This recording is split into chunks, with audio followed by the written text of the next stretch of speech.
संपदा the resource channel में आपका हार्दिक स्वागत है। इस समय हम मई महीने में जो विभिन्न हमारे कृषि संबंधी गतिविधियां हैं, कृषि और उससे संबंधित जो विभिन्न एक्टिविटीज़ हैं, विभिन्न कहा जाए कि हमारी सहायक गतिविधियां होती हैं, हम उनके बारे में डिटेल में चर्चा करेंगे। और हमारे साथ चर्चा के लिए हैं प्रदेश के पूर्व निदेशक कृषि डॉक्टर MP उपाध्याय सर। तो सर, हम आपसे जानना चाहेंगे कि इस समय कौन कौन सी जो गतिविधियां हैं, जैसे सब्जियों की खेती है, फूलों की खेती है, या सगंध की है, पशुपालन संबंधी जो विभिन्न हमारी एलाइड एक्टिविटीज होती हैं, उनमें क्या क्या किसानों को सावधानी इस समय खासतौर पे, क्योंकि गर्मी बहुत पड़ रही है, टेम्परेचर जो है बढ़ रहा है, लू चल रही है। देखिए जी, मैं सबसे पहले तो किसानों को ये कहना चाहूँगा जी कि आपने अब तक ये निश्चित कर लिया होगा कि जो प्रदेश की जो खरीफ की मुख्य फसल धान की है, जी इसके बाद फिर दूसरे नंबर पे आपकी मक्का आती है जी, और इसके बाद हमारे पश्चिमी उत्तर प्रदेश में और दक्षिणी पश्चिमी उत्तर प्रदेश में बाजरा की भी खेती होती है। जी जी जी। तो और श्री अन्न सर जो है विभिन्न है, और श्री अन्न है वो होते हैं। इसके अलावा खरीफ में दलहन भी होती है। जी जी जी, उड़द मूंग की भी खेती होती है। इसके बाद तिलहन भी होते हैं, मूंगफली है, आपकी तिल है। जी जी जी, तो इनकी भी खेती होती है। हमारा आपको ये सुझाव है कि जो आपने अपना निश्चित कर लिया होगा, चयन कर लिया होगा कि आपको धान की कौन सी प्रजातियां लेनी है, बिल्कुल सही। मेरा तो आपसे ये अनुरोध है कि आप अपना प्लान बना लीजिए कि आपको नर्सरी किस तरह से डालनी है। ठीक बात। और ऐसे रखिए कि आप कितने दिन में एक पर डे कितने की रोपाई कर सकते हैं, उस हिसाब से अपनी नर्सरी डालिए। यानी एरिया के हिसाब से आपको कितना एरिया है और एक दिन में आप कितनी रोपाई कर सकते हैं, ताकि ये ना हो कि रोपाई करते करते आपकी पौध जो है ओवर एज हो जाए। ठीक बात है, ठीक ऐसा ना हो। और ये ध्यान रखिएगा कि पौध डालिए तो जो सबसे बाद में आप पौध डालिए बासमती की, क्योंकि उसकी रोपाई जो है वो आप जुलाई के फर्स्ट और सेकंड सप्ताह में करेंगे, पहले दूसरे सप्ताह में करेंगे। और बाकी सबकी रोपाई जो है आप 30 जून तक कर लेंगे, नहीं तो जुलाई के पहले सप्ताह तक कर लेंगे।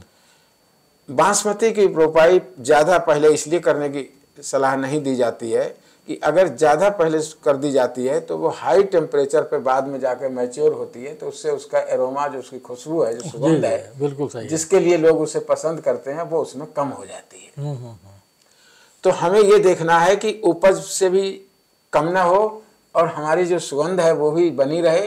तो उस लिहाज से हम इसकी रोपाई जुलाई के फर्स्ट फोर्टनाइट में करें, यानी 12-14 जुलाई तक हम इसकी रोपाई कर सकते हैं। यानी वेराइटीज का चयन और नर्सरी डालने की जो प्रक्रिया है, ये मई माह में। जी जी, यस। और जो आपकी जो थर्मोसेंसिटिव वेराइटीज हैं, जी, फोटो सेंसिटिव वेराइटीज हैं, मध्यम या लंबी अवधि की हैं, इनकी नर्सरी आप मई के तीसरे चौथे सप्ताह में डाल दें। यानी सूरज की रोशनी और धूप के प्रति जो संवेदनशील हैं, जी जी, हाँ, उनके लिए। जैसे आपको याद होगा कि जया और IR8 जो प्रजातियां पहले चलती थी, किसान भाई बहुत अच्छी तरह से जानते हैं। अगर उन्हें बहुत लेट कर दिया जाता तो वो इतनी फोटो सेंसिटिव थी, थर्मो सेंसिटिव, कि उसमें जो जया में तो अगर बहुत देर कर दी तो बाद में बालें नहीं निकलती। बिल्कुल सही बात। तो इस तरह की स्थिति ना आए। और अगर जो कम अवधि की प्रजातियां हैं, जो 100 से 115 दिन की प्रजातियां हैं, इनकी नर्सरी तो आप जून में भी डाल सकते हैं। और जून में डालेंगे तब भी 15-20 दिन में 20 जून को लगाने के लिए तैयार हो जाएगी। तो सर, ये तो रहा धान के बारे में। अच्छा, अब दूसरी बात रही सब्जियों में क्या करें हम। देखिए, सब्जियों में तो ये है कि आपका भिंडी लगी भी है, हाँ, बैगन लगे हैं, बिल्कुल बिल्कुल। और इसके बाद इनमें जो कुकरबेटी से फैमिली की सारी है, हाँ, वो है। इस समय जो बरसात के दिनों में, खरीफ में जो कद्दू भी जो लगाया जाता है, जी जी जी, वो खेतों में लगाते हैं नीचे, बिल्कुल नीचे लगाते हैं टेम्परेचर बढ़ने का। वो उनको अभी भिंडी लगी भी है और भिंडी अभी बोएंगे भी। तो इनमें जो है आप मतलब बस खाली इस समय तो आपको सिंचाई करना है और कीट नियंत्रण करना है, दवाएं आपके पास हैं। आपको नहीं है तो अपनी कृषि रक्षा इकाई के पास से ले लीजिए। लेकिन मैं सर एक अनुरोध जो है किसान भाइयों से मैं करना चाहूँगा, आप और आपकी ओर से भी एक विशेषज्ञ के नाते, कि केमिकल पेस्टिसाइड का कम से कम प्रयोग किया जाए, क्योंकि ये जो दवाएं, ये सब्जियां जो हैं लगातार, जैसे भिंडी है या अन्य जो सब्जियां हैं वो बाज़ार में सीधे आती हैं, तो जो उसमें अगर दवाओं का प्रयोग जो है बहुत ज़्यादा होगा तो उसका जो है जो रेजिड्यू इफेक्ट होता है उससे लोगों को, अब देखिए बैगन वगैरह जो है इनमें सब में आप जो है ट्राइको कार्ड लगा सकते हैं, ट्राइको कार्ड लगा सकते हैं, बिल्कुल लगा सकते हैं, उससे वो जो कीड़ा है वो कंट्रोल हो जाएगा। नहीं, नीम के तेल का, नीम आयल का प्रयोग किया जाए। नीम आयल का जो है, आप गांव में बहुत सारी जो है निबौरी होती है, नीम पे आती है, नीम इकट्ठा कर लीजिए, उन्हें बाद में धो के सुखा करके और इसके बाद उसका तेल निकलवा लीजिए, उससे करिए। पहले जो है कोई नुकसान भी नहीं है, स्वास्थ्य के लिए कोई नुकसान नहीं है और वो अपना अच्छा खासा काम करते हैं। पहले नीम आयल जो है वह कीटनाशक के रूप में भरपूर प्रयोग होता था, तो अब करें, इसको किया जाए, पेस्टिसाइड के बजाय जो केमिकल पेस्टिसाइड है उसके स्थान पर नीम के आयल का जो है प्रयोग किया जाए, ज़्यादा बेहतर है। अच्छा, नीमास्त्र जो है, हल्दी और अदरक के खेत जो है इसकी भी तैयारी कर रहे हैं, लेकिन ये देख लें कि इसमें 200-250 कुंटल बीज लगेगा, खाद जो है हाँ वो डालें। जी जी। और तब बढ़िया जो है आपकी ये गोबर की खाद है, और अगर आप नाडेप कंपोस्ट या इस तरह की कोई वर्मी कंपोस्ट है तो 200 से 250 कुंटल, 275 कुंटल से ही काम चल जाएगा। यानी 200 से 250 कुंटल जो है गोबर की खाद, हाँ है, हाँ। और अगर जो है वर्मी कंपोस्ट और नादेप कंपोस्ट है तो वो 75 कुंटल से काम चल जाएगा। वैसे जो सर जो है प्राकृतिक खेती में लोग कहते हैं कि घनामृत और जीवामृत और ये सब चीज़ें जो हैं उनका भी प्रयोग किया जा सकता है। हाँ, बिल्कुल प्रयोग कर सकते हैं, और वो जो है कम मात्रा में ही काफ़ी उपयोगी होते हैं सर। अच्छा, इसके अलावा फलों में सर क्या करें, आम में और अन्य जो फल वाली, अब फलों में जैसे नींबू है, ये सब है, इनमें तो आवश्यकता अनुसार मतलब पानी देने की बात है, वो दे दें। और अगर देखते हैं कि ये जैसे नींबू फटता है, जी जी जी, तो उसमें यह है कि पोटेशियम सल्फेट जो है इसका 4% घोल जो है इसे छिड़काव कर देंगे, जी जी, तो फटेगा नहीं। अच्छा अच्छा अच्छा, बिल्कुल ठीक बात है। लेकिन ये है कि नींबू में भी फलातर वो सब बोरान की कमी से फटता है, नहीं, बोरान की कमी से भी फटता है, जी जी, लेकिन अगर पोटेशियम की भी कमी होती है तब भी फटता है। अच्छा, और लीची में भी सर फटता है फल? हाँ, फटता है। तो क्या ये भी वही कारण है? तो ये है कि मतलब आप अच्छी सिंचाई भी करें, हाँ हाँ, सिंचाई करेंगे ठीक से वो उस तरह का, तब उसमें वो चीज़ नहीं होगी। अच्छा, उसमें बीमारी जो लगती है वो क्या नाम है, रॉट वाली जो विगलन बीमारी है, हाँ हाँ हाँ हाँ जी, तो उसके लिए तो जो फफूंदीनाशक का प्रयोग किया जाता है। जी जी, लीची के फल के पकने से 20-25 दिन पहले जी जी, उसमें कार्बेंडाजिम 50% WP का, अच्छा, ये 2% घोल, यानी 2 ग्राम दवा 1 लीटर पानी में घोल के, जी जी जी, उस तरह से अगर छिड़काव कर देंगे तो वो नियंत्रित हो जाएगा। यानी कार्बेंडाजिम जो दवा है वो 2% के हिसाब, 2% का घोल, 2% घोल के लिए क्या, 2 ग्राम दवा 1 लीटर पानी में, तो 2% का घोल बन। जी जी जी। सर, इस समय जो है शादी ब्याह का मौसम है, फूलों की बहुत मांग है, हालांकि टेम्परेचर बहुत ज़्यादा है, तो फूलों में जैसे गुलाब है या अन्य जो हमारे फूल होते हैं, देखिए शादी के लिए क्या सावधानी रखी जाए? फूलों की वैसे भी पूजा के लिए, शादी विवाह के लिए, किसी भी और उत्सव के लिए फूलों की आवश्यकता पड़ती है। जी जी। तो अब तो ये बड़ी खुशी की बात है कि अब बहुत से ऐसे बागवान हैं जो कि ग्रीन हाउस लगा करके विदेशी फूल जैसे जरवेरा वगैरह के फूल जो है उनको भी कर रहे हैं। जी जी जी। तो वो अपनी जगह पर है। इसके अलावा अभी गुलाब भी अभी चल रहा है। जी जी। तो उसमें जो है पानी देते रहें और थोड़ा सा गुड़ाई उड़ाई कर देंगे तो थोड़ा गुलाब थोड़ा साइज जरूर छोटा हो जाता है गर्मी में गुलाब का, लेकिन अभी गुलाब भी है।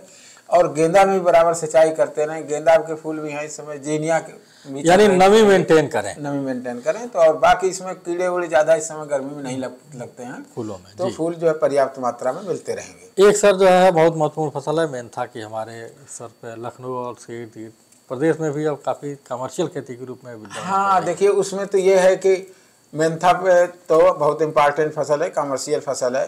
एक तो यही है कि भाई 20 दिन पे जो है सिंचाई करें जी, गर्मी पड़ रही है, सिंचाई तो चाहिए। इसके अलावा जो है आखिरी टॉप ड्रेसिंग है जी जी, वो 40 किलो करीब नाइट्रोजन प्रति हेक्टेयर के हिसाब से वो टॉप ड्रेसिंग कर दें। और पानी जैसे मैंने बताया सिंचाई करते रहें, तो मेंथा की फसल जो है अच्छी खासी चलती रहेगी, कोई दिक्कत नहीं है। इस समय सर गर्मी बहुत ज़्यादा है, टेम्परेचर इसमें तेज़ी से बढ़ रहा है, तो हमारे जो पशु हैं और मुर्गियां हैं जो हमारे, देखिए पशुओं के लिए 2-3 बातें हम जरूर कहेंगे जी कि हर हालत में जी पशु को लू से बचाएं, पहली बात।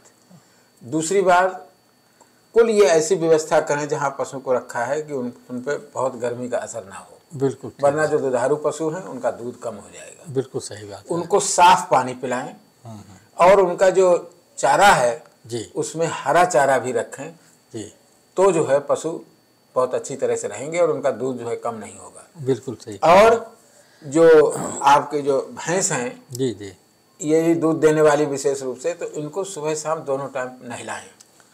बिल्कुल ठीक बात है। तो उससे जो है पशु, और अगर तालाब है तो तालाब में भी उन्हें नहला दें ताकि वो बिल्कुल तरोताजा रहे। बिल्कुल ठीक और बात है। अच्छा दूध देंगे। हाँ, यानी कि नमी मतलब स्वास्थ्य के लिए जो है हरा चारा, स्वच्छ पानी, गर्मी और लू से बचाओ, जी जी जी, और उनको नहलाना, ये काम रखें। यानी टेम्परेचर मेंटेन रखना जो है बहुत ज़रूरी है।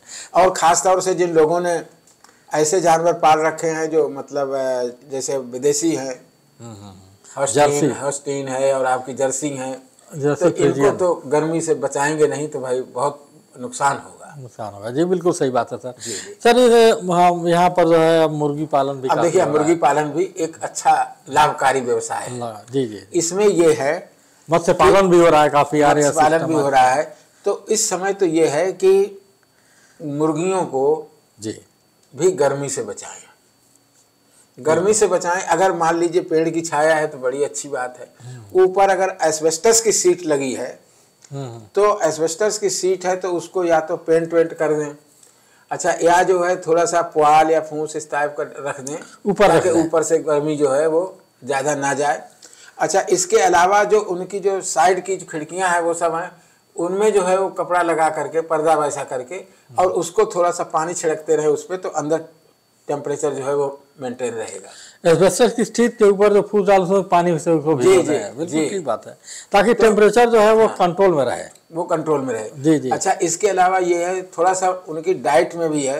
हाँ, अगर 18% दे रहे हैं तो उनकी प्रोटीन की जो परसेंटेज है वो 20% कर दें इस समय, यानी प्रोटीन युक्त जो है आहार जो है मुर्गियों के लिए दें। बिल्कुल ठीक बात है सर। आपने बहुत महत्वपूर्ण बातें बताई। अब कोई और टिप्स जो है आप किसानों को देना चाहते हो स्पेशल ढंग से? भाई देखिए, खरीफ को देखते हुए मैं तो यही कहूँगा जी कि 2-3 बातें आप विशेष रूप से किसान भाई ध्यान रखें जी, कि जितने खेतों के लिए आपके पास गोबर की खाद और कंपोस्ट है उनके लिए तो वो इस्तेमाल करें।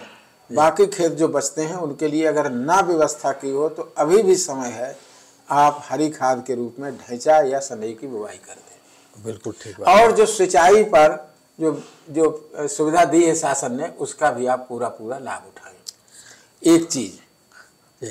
दूसरी चीज़, शासन बहुत सी चीज़ों की सुविधाएं दे रहा है, आप उसकी पूरी जानकारी लें और उन सुविधाओं का पूरा लाभ उठाएं।